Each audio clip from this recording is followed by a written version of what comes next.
Hi, good evening. Thank you so much for joining me today.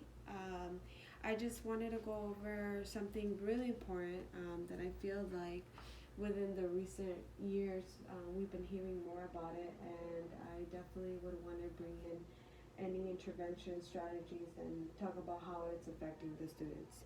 So, we are going to talk about societal issues in schools, mental illness. So mental illness is definitely a real issue.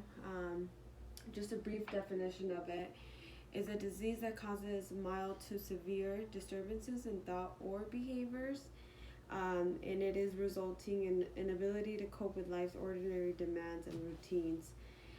So being here in the education system, I think we all kind of experience seeing students deal with mental illness. I think we carry so many different roles that we lack the education of how to help these students with these issues. So students are extremely affected by mental health problems. It can affect many areas of students' lives, reducing their quality of life, academic achievement, physical health, and satisfaction with their school experience. I'm primarily going to focus on the high school students because I think this is something where, I mean, it's normal. 11th to 12th graders are kind of building that anxiety of knowing that they're going to transition over to adulthood, and having us build a smoother transition so they don't have to feel this way. They don't have to feel like they don't know where they're going, and there's many different pathways for the students. So you as a teacher, I just kind of want to briefly ask, how does mental illness affect the student's academic? What have you seen in the students' behavior in the classroom? I noticed that mental illness really does affect them for example, they don't focus. They don't focus in when we're giving a lecture. When we're talking about a topic, it's just very hard for them to focus. That's one thing for sure. Another thing that I realized also is they just don't have their mind being there completely on school. They're just They have a lot of distractions exactly going on. distractions, and they just the focus is not there. Okay. Do you feel because like you have such a large classroom, you have lectures to do, that it's really hard for you to just be able to help this one student? Yeah, definitely, because if you just focus on one student, then what happens to the other 20 something kids that we have, so it's kind of a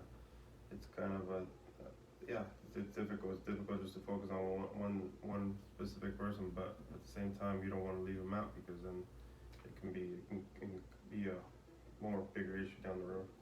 Yeah, definitely. I think that is a big issue. It's a big issue that we have a large classroom, and we have one or two students struggling because of their mental illness, and as much as we would want to help them out, like you mentioned, you have a classroom, you have to continue what you're doing. So I want to say just facts. Students who suffer from anxiety have very low attendance rates. It is more often where if they have anxiety, they feel this paranoid fear where they don't want to leave their comfort zone, and most of them, their comfort zone is at home. Um, Students are not passing their classes because they're distracted. Just like you mentioned, they're not focused. They're not understanding the material. High suicide rates due to little mental illness support. Unfortunately, in recent years, suicide has been increasing, and this is just a stigma where a lot of people don't talk about it. So we don't know when students are going through these issues. Therefore, being educated and knowing, the resources that are out there, the type of help we can do, then it can prevent things like this. Students have a hard time handling time pressures and multiple tasks.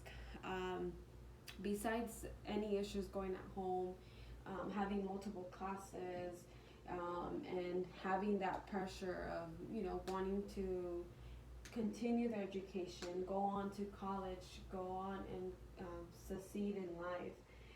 They definitely do take a lot of pressure, especially because most of them are, doing sports, dance, so they have a hard time managing all these tasks they have upon themselves.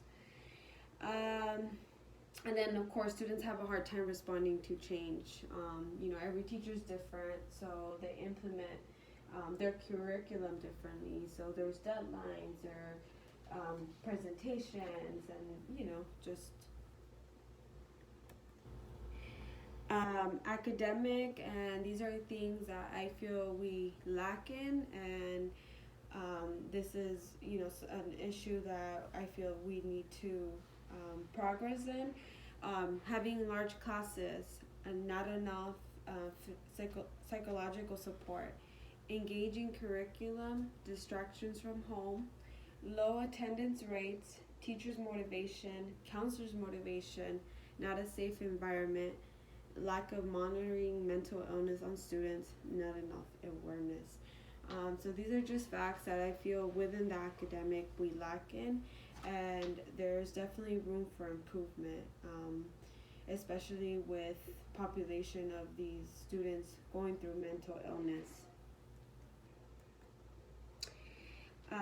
Another personal and social. These are definitely characteristics that are affecting students. Being antisocial, anxiety, depression, dating issues, communication with teachers and counselors, social isolation, self-confidence, peer pressure, drugs, alcohol abuse, lack of family support, lack of school support. Within these facts are issues students are going through, dating issues, communication with teachers and counselors, and I feel the issue worsens for the student because it leads to peer pressure, leads to drugs, alcohol abuse, because they're not able to freely communicate with their parents or counselors and teachers. So what can we do for to help these students that face mental illness?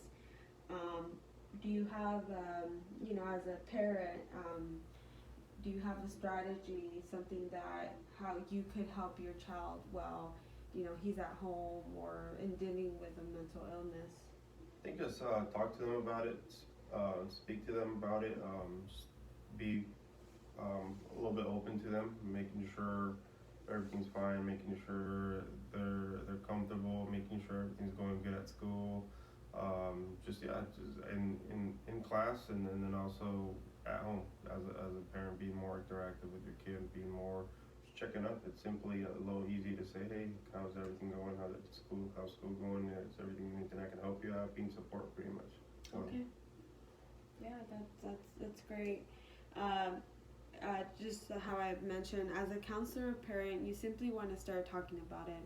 I mean, having that communication there. Mental health needs to be part of the curriculum. As much as we take care of our physical health, we also need to take care of our mental health. This will help increase and understand the stigma around many different issues. We also need to create a safe space for the students. For instance, being a counselor and creating a safe environment for all students will allow students to freely communicate with us, trust us, and be able to talk about many different issues. Also, this can apply to parents. We must be aware of what our children are going through, checking in with them, making sure they're doing well in school. Support groups for the students. So this is something, just speaking to counselors, teachers, I feel like we need to create clubs or group counseling sessions for students suffering with any mental illness. I feel most of the time students are afraid to talk about it because of the stigma we carry for mental illness. Therefore, creating support groups, I think it will make them feel like they're not alone. They can express themselves with other students. So this is something I definitely would want to implement in the education system in our schools. Make sure teachers know how to help students. If you see a student feeling anxious or pressured, make sure to give them breaks and understand their situation. As teachers, we keep the curriculum engaging, therefore to avoid students being distracted. Recognize that it does take a village. We all must support the student. Within stats, there's been revealed that most interventions were focused at the individual student level, aiming to support students to build skills, grow confidence, and ultimately, each mental health disorder has its own set of emotional behavior symptoms. Therefore, I would like for administrators and parents to receive better training and be familiar with about how these students are feeling and what they're going through. We need to have a flexible classroom where the students does not need to feel perfect. Always remind these students their worth and let them know they will get through any issues. And that would be the end of it. Thank you so much. Thank you.